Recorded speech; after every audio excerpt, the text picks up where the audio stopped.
শিক্ষার্থীরা কোনো অবস্থাতেই সরকারের প্রতিপক্ষ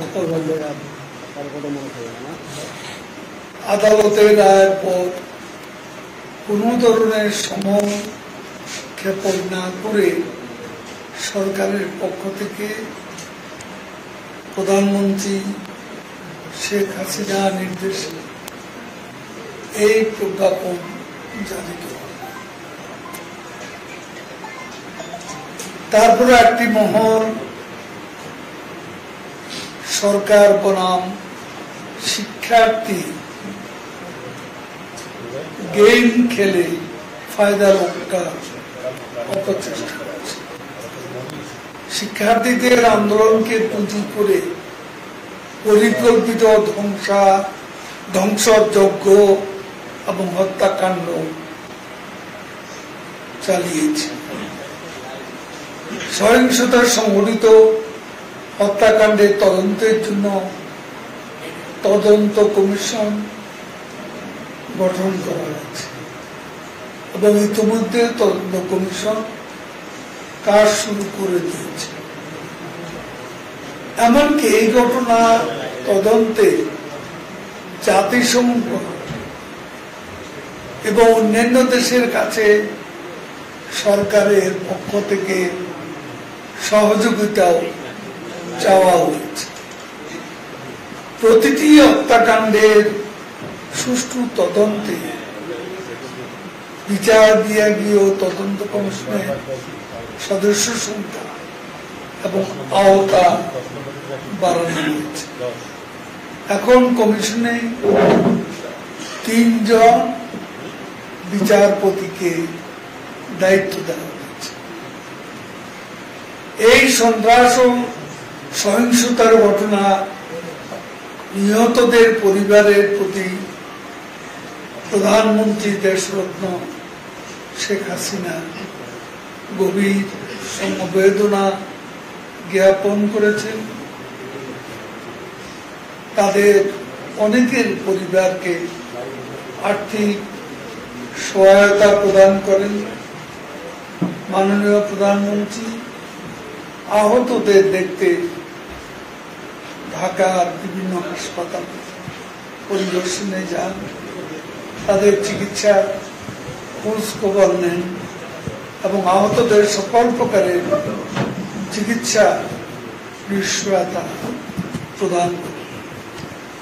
ইতিমধ্যে শিক্ষার্থীদের অযথা হয়রান এবং আটক না করতে আইন প্রয়োগকারী সংস্থাকে নির্দেশ দেওয়া হয়েছে। কোন শিক্ষার্থী যেন হয়রান শিকার না হয় সেদিকে দায়িত্বশীল সকলকে সতর্কতার সঙ্গে খেয়াল রাখতে হবে। এইচএসসি পরীক্ষার্থীরা নির্বিঘ্নে যেন তাদের পরীক্ষা অংশগ্রহণ করতে পারে সেজন্য সময়সূচি পুনর্নির্ধারণ করা হয়েছে। আটককৃত পরীক্ষার্থীদের মুক্ত করতে দায়িত্বপ্রাপ্ত মন্ত্রণালয় উদ্যোগ নিয়েছে। শিক্ষার্থীদের প্রধান দাবি যেহেতু পূরণ হয়েছে সেহেতু আমরা বিশ্বাস করি শিক্ষার্থীরা শ্রেণীকক্ষে পরীক্ষার হলে ফিরে যাবে। তারা কারো অশুভ রাজনীতি ঢাল হিসাবে ব্যবহার হোক এটা জাতি চায়। পরিবেশ এবং পরিস্থিতি অনুযায়ী শিক্ষা প্রতিষ্ঠান পর্যায়ক্রমে খুলে দেওয়া হবে। আগামী রোববার প্রাথমিক পর্যায়ের প্রতিষ্ঠান খুলে দেওয়া হবে। আমরা চাই শিক্ষা প্রতিষ্ঠানগুলোতে শিক্ষা সুষ্ঠু পরিবেশ ফিরে আসে। কোন ধরনের ভয়ভীতি আশঙ্কা ব্যতি রেখে শিক্ষার্থীদের শিক্ষা জীবন ফিরে পাক স্বাভাবিক গতি, এটা আমাদের প্রত্যাশা। শিক্ষার্থীরাই এদেশের ভবিষ্যৎ, আমাদের ভবিষ্যৎ। আগামী স্মার্ট বাংলাদেশ বিনির্মাণ হবে তাদের।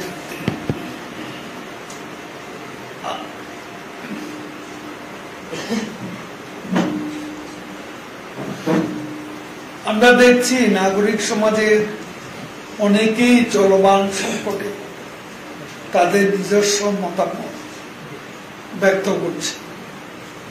আমরা ব্যক্তিগত মতের প্রতি শ্রদ্ধা জানাই, কিন্তু একটা রাষ্ট্রের শান্তি শৃঙ্খলা এবং জনগণের জানমালের নিরাপত্তার বিষয়টিও সকলের বিবেচনায় থাকা উচিত।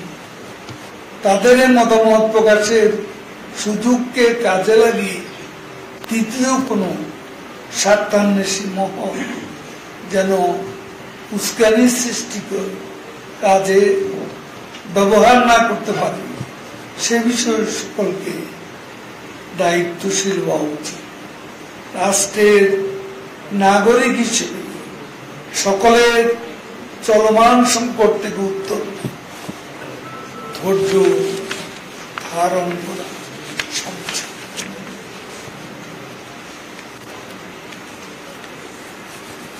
জামাত শিবির চিহ্নিত সন্ত্রাসী সংগঠন, সন্ত্রাস বিরোধী আইনে নির্বাহী আদেশে জামাত শিবিরের রাজনীতি নিষিদ্ধ করা বাংলাদেশ আওয়ামী লীগের পক্ষ থেকে আমরা সরকারকে ধন্যবাদ জানাই। মহান মুক্তিযুদ্ধের সময় জামাত এদেশের স্বাধীনতার বিরোধিতা করে খুন, দর্শন, অগ্নিসংযোগ, লুটপাট এবং মানবতা বিরোধী অপরাধে অভিযুক্ত যুদ্ধাপরাধী দল। এর আগেও বাংলাদেশে কয়েকবার জামাতের রাজনীতি নিষিদ্ধ হয়েছিল। এবারও জামাতের রাজনীতি নিষিদ্ধের ক্ষেত্রে বিভিন্ন সময়ে জোরালো দাবি উঠেছিল।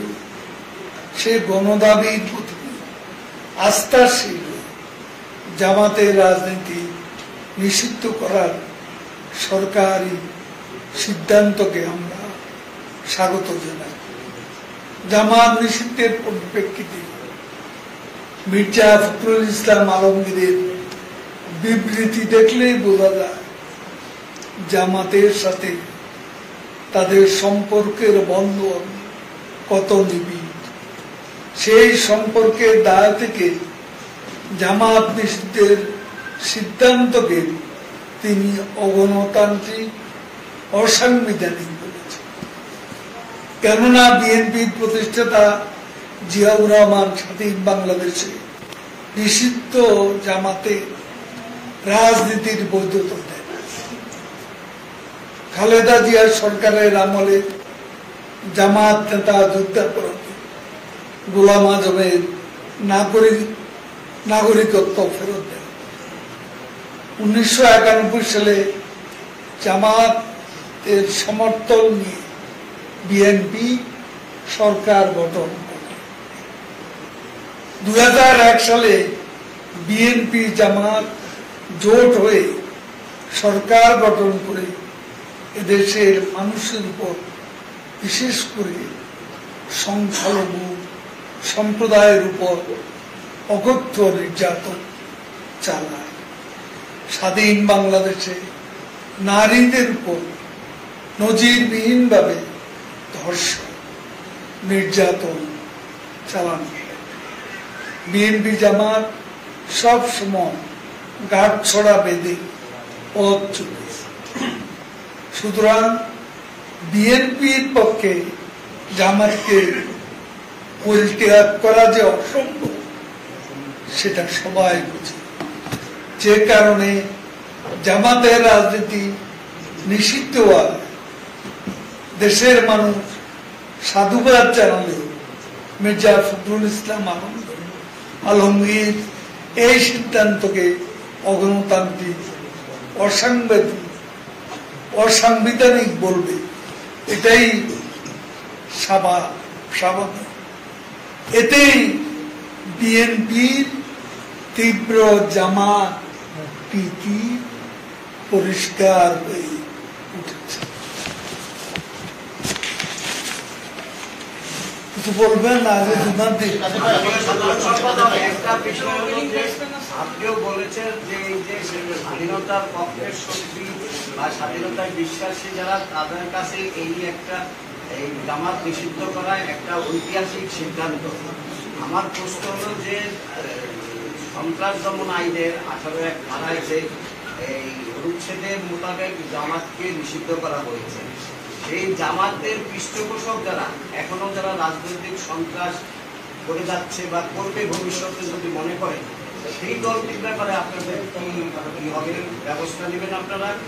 1 নম্বর। আর দ্বিতীয় বিষয় হলো বিক্ষুব্ধ নাগরিক সমাজ, বিক্ষুব্ধ শিল্পী সমাজ নামে যারা এখন মাঠে নেমেছে, এই ধ্বংসযজ্ঞের পক্ষে কথা বলছে, মানববন্ধন করছে, তাদেরকে একসময় আপনারা দালাল বলতেন, বিএনপির দালাল। এখন এই ব্যাপারে কি বক্তব্য?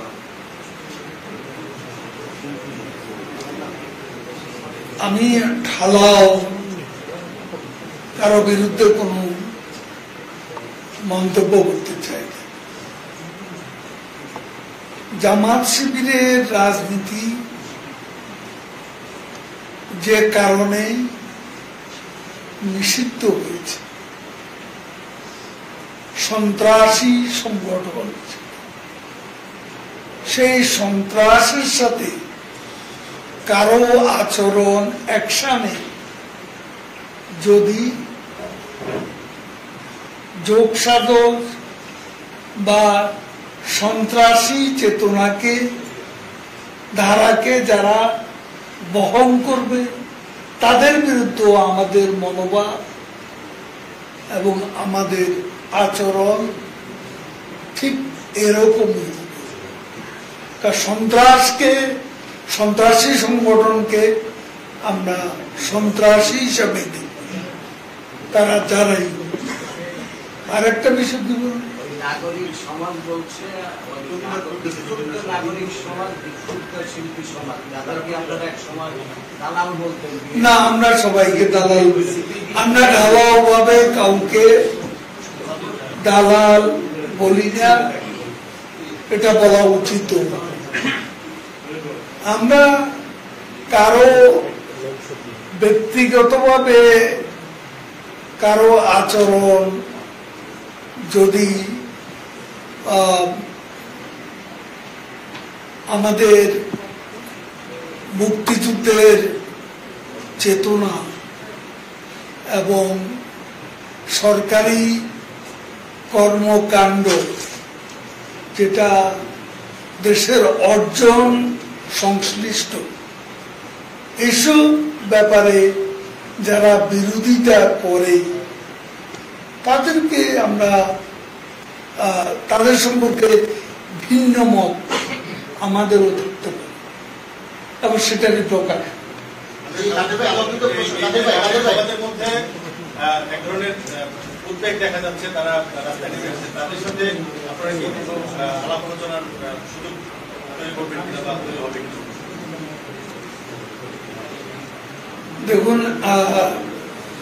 পর্যায়ক্রমে প্রধানমন্ত্রী শেখ হাসিনা তিনি সমাজের পেশাজীবী, সংস্কৃতিসেবী থেকে শুরু করে সমাজের ব্যবসায়ীদের সঙ্গে ইতিমধ্যে আলোচনা হয়েছে। শিক্ষক, আইনজীবী, এরাও পেশার মধ্যেই পড়ে, পেশাজীবী।